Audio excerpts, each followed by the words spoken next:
All right, so front axle is in, but I did set the arms, the control arms, both the lower control arm and then this one off the top for factory specs, which is obviously way off what it's going to be on this custom Artec truss with a Dana 60 versus factory settings on a Dana 30.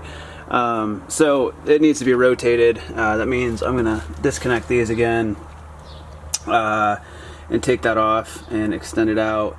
And while I'm at it, I think what really needs to happen too is I need to place the axle in a position where we're extending out the lower control arms as well a little bit. So I'm going to play around with some measurements and see what I can come up with, but it is under the Jeep. It just is in a terrible location in terms of angle. So I'm going to play around with that a little bit and check back in with you here shortly. A few moments later. Another day, bunch of hours put into this thing. The axle is under it, which I'm happy about. I'm going to be honest, I'm second guessing some of this stuff. So let me show you a little bit while I talk about it. I've seen enough of these kits used with this like Y-link. I don't know if that's what you'd call it or not. That's what I'm going to call it. But with like the upper control arm coming off the lower control arm, the problem that I'm having is obviously this is a lot more custom than you know, the factory axle setup. So I understand that there's going to be a little bit of variation. However, really, if I'm using my angle finder and trying to get, you know, the camber, or I guess the toe, whatever, the pinion angle in the right spot, you know, this is really wound out now to try to get connected to where it needs to be and tilt the axle forward. I don't love that. I think that's way too long. I'm gonna have to think about this a little bit and how I'm gonna approach it. What I may have to do is get, I don't know, another tube and sleeve this one and extend it or something. I guess what I'd ultimately like to do is more like what's done on a Durango, and that is, you know, I set up my proper geometry here. It's set up as I need it to be.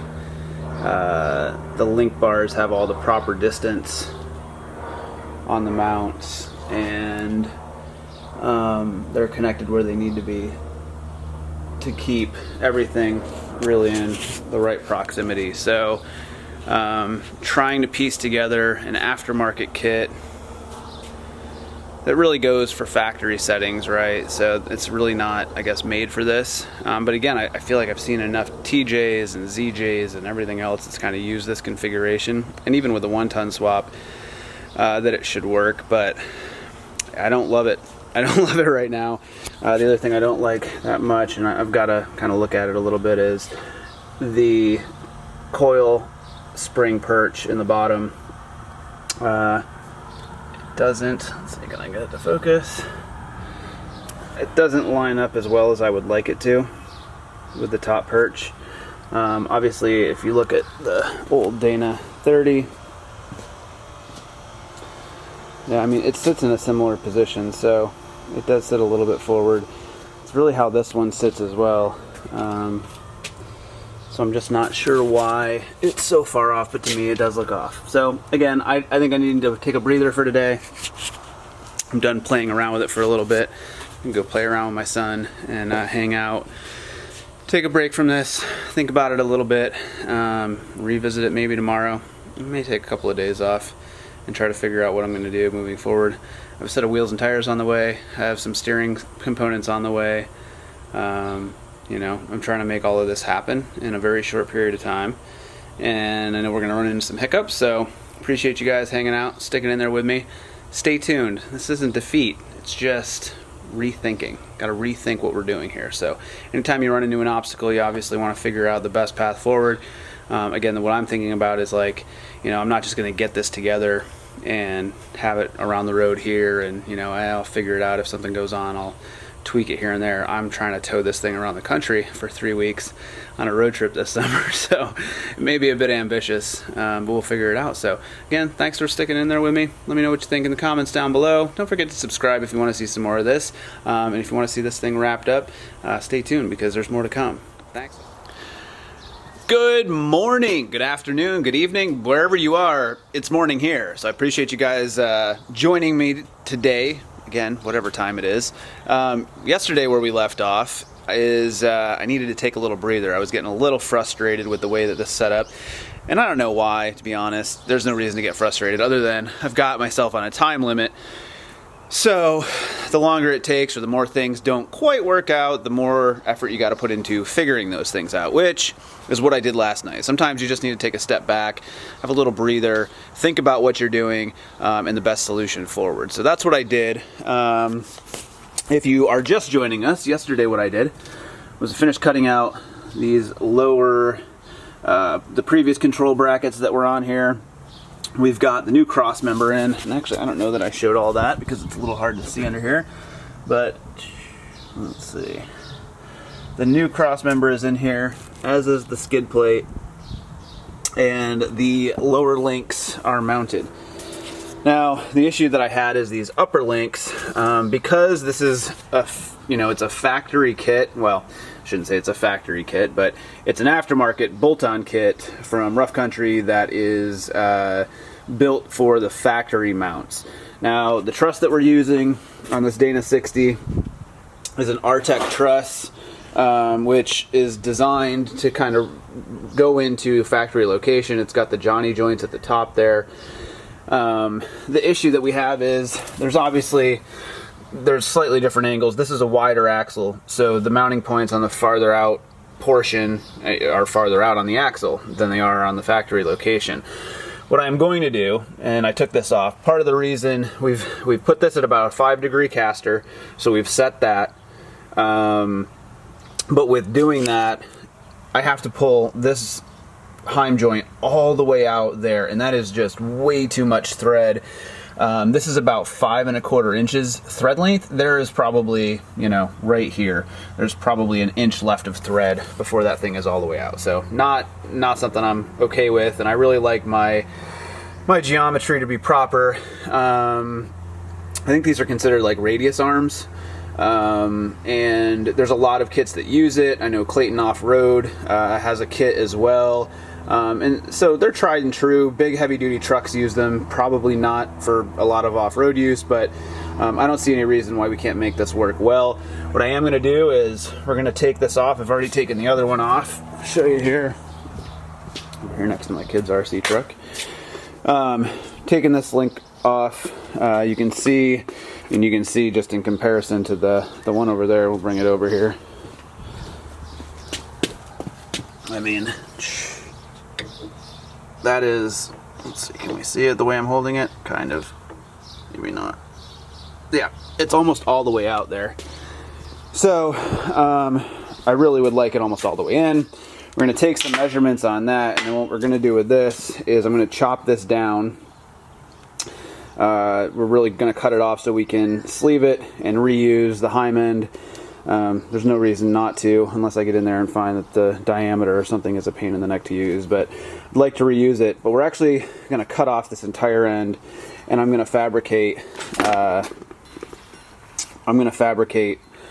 some new tabs, a whole new end that is a little bit more angled to go along with these Johnny joints at the top, and make sure that they're angled the way they need to be, because right now these aren't centered either. They're real angled. So it's going to take a little bit of fab. It's going to take a little bit of measurement to do that. I'm going to not do that this morning. What we are going to do this morning is get this axle in. The 14 bolt should be ready to go. All the mounts are cut off back here, just like they are up front. And we're ready to get the rear link mounts in. So that's what we're going to do now. There's really not that many pieces left to get this thing in. We want to get that located. And then I'd like to do some cutting. I think I showed this the other day, but Did some outlines as to where the fenders are going to get cut, just so I kind of had it templated so I can come in and do it. It's not necessarily where the blue tape is, but it is where the marker is. So we are going to knock this out this morning. We're excited. I think what's got me motivated is we got wheels and tires on the way. Every time I think about it, I'm like, man, I just want to see it sitting on its own weight. So we're going to start to get the next steps done. Let's get that rear axle in. Let's start doing some more cutting on the fenders.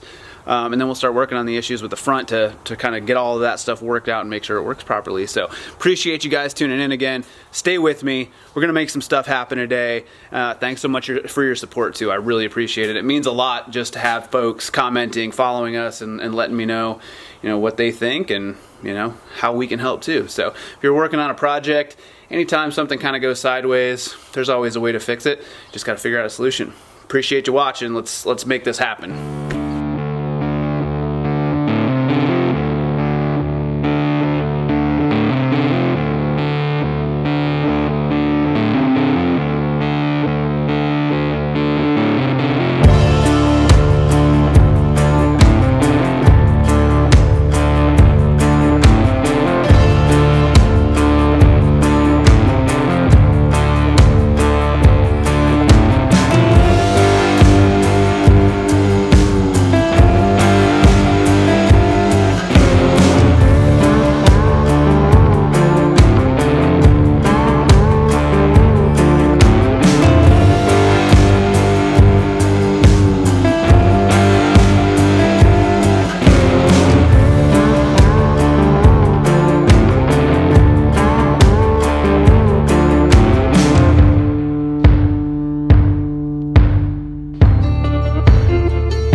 It is morning here and I'm back at it. I've put a lot of work in over the last couple of days. Yesterday I needed to take some time to do a few other things, so ran around, picked up some parts that I needed, some hardware, and did my job, so I had to do that too. But I'm back at it a little bit. I want to try to get some progress done on this. We've made a lot of progress so far. Kind of give you a little update as to where we are. So the front springs are in on the Dana 60 up front. What we need to get done now is these radius arms. I'm going to call them radius arms. I think that's what they are. I need to lengthen those, so I picked up some tube because I am going to kind of use the bung that's already welded in here at this end, because there's no reason not to. I'm going to sleeve and extend that with some DOM that I have. And I'm actually going to build new tabs at the top so that the alignment is a little bit better. Again, it's not that this wouldn't have aligned well with stock axle, but it doesn't with all the modification that's gone into this one at this point. The other thing we're doing is the track bar. It seems to be fairly well aligned with the factory mount and then the new track bar mount that comes with the Artec truss system for the Dana 60. So I actually have to shorten the track bar that came with it. With the rough country kit, so we're going to shorten that a little bit and reuse it. I've looked at some other options, and I do have tube to actually just build like a straight bar, but I'd have to probably build a new mount over here, chop this one off. I think we're going to see if this one will work first and go from there. Right now caster is set. I've got it at about 7 degrees. I know 5 to 7 is a good range. I have picked 7 because as I get towards 7, it just aligns better. So part of that is, I want to make sure that the springs are aligned properly. I want to make sure that the whole front end kind of comes in to the right alignment, while also not going over like that 5 to 7 degree caster. So, and the pinion is set really well in terms of being aimed back at the the transfer case. So the drive shaft is aligned properly too. So, yeah, I think all in all, we're doing pretty well with this. I was looking at this the other day too, and I kind of need to take a look at that, but the sway bar comes down close to this, but it's actually bumping into the front a little bit over here. Not a lot, but a little, and this spring, I don't know if it's just the rotation of the axle over here or not. So I think really what that's going to take is just getting the radius arms in line first so that we can get everything lined up. It's not real bowed out, but it's a little bowed towards the front. I think really This just needs to be pivoted back a little bit. So we'll play with that. The rear end is entirely in. All the links are bolted in. I really like how this came together. Actually used pretty much the factory length settings that Rough Country gives out of their kit. What I am also not going to be able to do, these shock mounts, the way they're set up on this truss, going back and forth this way at the bottom, it's not going to come up and then make contact, get it in here, with this upper shock mount real well. So let me get out of here. There we go. So this is too much of an angle. So what I'm going to do is I will put new mounts up here and line them up there. I'm also going to we're going to do something with this in terms of adding kind of a coil spring retainer. I've already got some stuff ready to use up here. We're going to do the same thing in the front and put in a coil spring retainer so that if, you know, the suspension droops out, it doesn't pop off of that, because there's really nothing to hold that in right now if it does that. So that's kind of where we're at. There's some cleanup to do. I've got a fair amount of stuff in the yard here that needs to be moved. I'm going to take some of the stuff to the scrap yard. I don't need extra Dana 30 and Dana 35 axles, so that's got to go. And we're going to do some cutting because, yeah, we got some stuff to cut and weld. A little bit of fabrication work here to make this stuff work properly. I'm gonna get the springs in the rear. We're gonna get the shocks mounted. Gonna get some tabs made. So appreciate you watching. Hang in there. Let me know. Comment down below with suggestions, questions, anything you got in there. I like to get in there and check out what you guys have to say about this stuff. So appreciate you sticking around, and let's make some stuff happen today. Thanks. A few moments later. We're back. We're still working on stuff. Okay, so here's what I've gotten accomplished this morning. Put this around here. And we've got some shots of this before, but this is essentially the tube that it came with for the radius arm. Obviously, it's still got the bung in the end for the rod end. And then we cleaned up this bracket. I cut this off. It came off really, really nicely. So we've drilled out holes in all of this so that we can plug weld it. And I put a 3-inch piece of tube in there, like this. It just fits perfectly inside of that. So that's what we're going to do with this next one, and keep plugging away.